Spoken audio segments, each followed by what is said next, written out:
Hello Beant, welcome to easy academy solution. তো আশা করছি তোমরা সবাই অনেক বেশি ভালো আছো।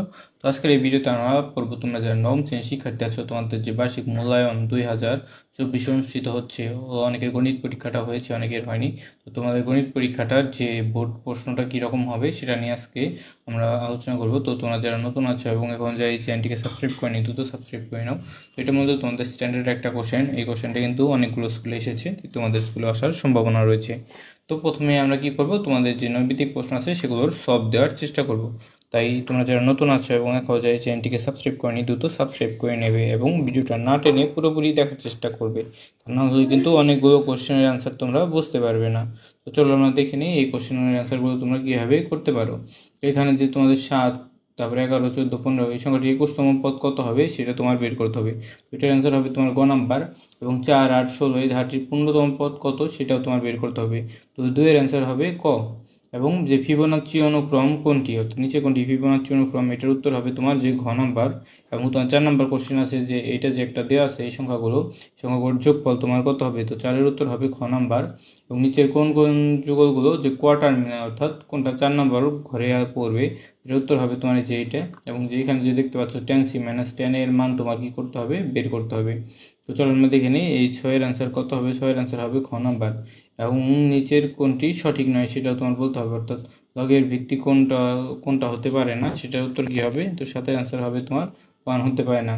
এবং কোন শর্তে যেগুলো 1 থাকবে, তো 8-এর উত্তর কত হবে তোমার ক নাম্বার। এবং নিচে যে আমরা দুটি সমীকরণ দেখতে পাচ্ছি এগুলোর প্রকৃতি কী রকম সেটাও আমাদের বের করতে হবে। তো 9 নাম্বার কোশ্চেনটার অ্যান্সার হবে আমাদের কয় নাম্বার, যে ঘ নাম্বার। এবং নিচে কোনটি প্রযোগ দ্বারা প্রকাশ করা হয়, তো 10-এর উত্তর আমাদের কত হবে, 10-এর উত্তর হবে আমাদের যে ঘ নাম্বার। এবং নিচে যে আমরা দুইটা সংখ্যা দেখতে পাচ্ছি এটা a² + b² এর মান কত হবে সেটাও আমাদের বের করতে হবে। এটার মান কত হবে দেখো, তো 11 নাম্বার যে আমাদের যে অঙ্কটা আছে এটার মান কত হবে, 11 নাম্বার হচ্ছে 4। এখানে যে দুইটা অংশ দেখতে পাচ্ছি 12 নাম্বার কোশ্চেন আমাদের উত্তর কত হবে, 12-এর উত্তর হবে আমাদের গ নাম্বার। এবং নিচে যেখানে যে উপাত্তগুলোর গাণিতিক গড় কত হবে সেই গাণিতিক গড়টা আমরা কিভাবে নির্ণয় করতে পারি, এই ঘ নাম্বার দ্বারা। ঠিক আছে, এরপরে দেখো 0 তারপর 220 এটার যে কোন ডিগ্রি কোনটা সঠিক হবে, তো তার উত্তর হবে আমাদের খ নাম্বার tan θ = 0 ডিগ্রি। এবং উন্নতি কোণ কত ডিগ্রি হলে গাছের ছায়ার দৈর্ঘ্য 3 গুণ হবে, তো 15-এর অ্যান্সার কত হবে, 15-এর অ্যান্সার হবে ক নাম্বার। তো নিচে যে অঙ্কগুলো দেখতে পাচ্ছ এটার অ্যান্সার আমরা কীভাবে করতে পারি দেখো।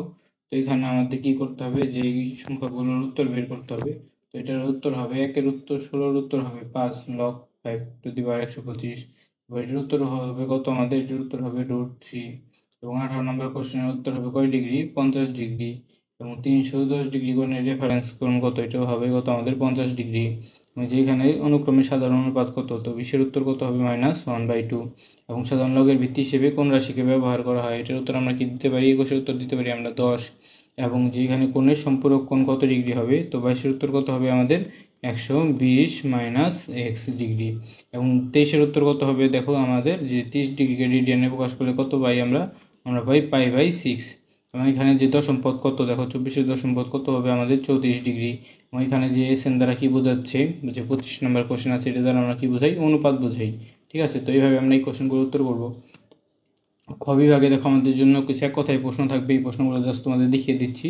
1 নম্বর প্রশ্নটা কিন্তু কি এসেছে, যে এটা দশম পদ বের করতে হবে, log x1/81, তারপরে এটার মান x এর মান কত, এখানে 12তম পদের সমষ্টি কত হবে, তারপরে এখানে দুইটা রাশি দেওয়া আছে, এটা ছেদ বিন্দু কত হবে, এখানে AP এবং AB বাহুর দৈর্ঘ্য 7 হলে BC বাহুর দৈর্ঘ্য কত, উন্নতি এবং অবনতি কোণ বলতে কি বুঝো, তারপরে sin 405 এর মান বের করো, 40 ডিগ্রিকে রেডিয়ানে প্রকাশ করলে কত পাই, এবং এটার 20তম পদ সেটা বের করতে হবে। গড় ব্যবধান ও পরিমিত ব্যবধান বলতে কি বুঝো, এবং যে 4π/25 রেডিয়ানকে ডিগ্রির মাধ্যমে প্রকাশ করো। এখানে যে দুইটা রাশি আছে এটা যে দুইটিকে কী করো তোমরা সমাধান করো। এবং এখানে 2 log 10 2 এবং log 10 50 এবং log 10 20 এর মান বের করতে হবে। এরপরে দেখো আমাদের যে 10টা কোশ্চেন থাকবে, 10টা থেকে আমাদের 7টার উত্তর করতে হবে। তো এখানে দেখো যে জামিল তার চাকরি থেকে যে সিদ্ধান্ত নিয়েছে এত সঞ্চয় করবে, এবং তার যে সঞ্চয়ের যে পরিমাণ কত সেটা বের করতে হবে আমাদের। এবং জামিল সাহেব কত বছরে কত টাকা সঞ্চয় করবে সেটা আমাদের বের করতে হবে এখানে। ওইখানে যে জুলাই মাসে কক্সবাজার মহেশখালীতে ভূমিকম্প রেকর্ড করা হয়েছিল, তো এখানে কত স্কেলে করা হয়েছিল সেটা বের করবো আমরা। এবং চারে যে একটা অঙ্ক আছে যে শীর্ষবিন্দু 60 ডিগ্রি, উচ্চতা থেকে 10 মিটার পিছিয়ে গেলে উন্নতি কোণ এত। তো এখানে জাস্ট অঙ্কগুলো তোমরা দেখে নাও, এগুলো তোমরা জাস্ট ধারণা নেওয়ার জন্য এই অঙ্কগুলো দেখবে। এবং 5 যে আমরা এটা দেখতে পাচ্ছি যে এই অঙ্কটা, তারপর 6 নাম্বার যেখানে উচ্চতা দেওয়া আছে এর থেকে আমাদের মধ্যপ্রচুরক বের করতে হবে, এবং সাথে আমাদের দৈর্ঘ্য প্রস্থ যে দেওয়া আছে এখান থেকে আমরা এগুলো বের করব। এবং 8 নম্বর যে কোশ্চেনটা দেওয়া আছে সেখানে আমরা কি করব, একটা সমীকরণ দেওয়া আছে, সমীকরণ থেকে আমাদের এই দুইটার উত্তর বের করতে হবে। তো আশা করছি তোমরা বুঝতে পেরেছো। তো আজকে এ পর্যন্তই। তো এই ভিডিওটি যদি ভালো লেগে থাকে তাহলে অবশ্যই ভিডিওতে একটি লাইক এবং চ্যানেলটিকে সাবস্ক্রাইব করতে ভুলবে না। পরবর্তীতে কী করবো, আমরা যে অন্যান্য যে বিষয়গুলো আছে সেগুলোর সমাধান দেওয়ার চেষ্টা করব।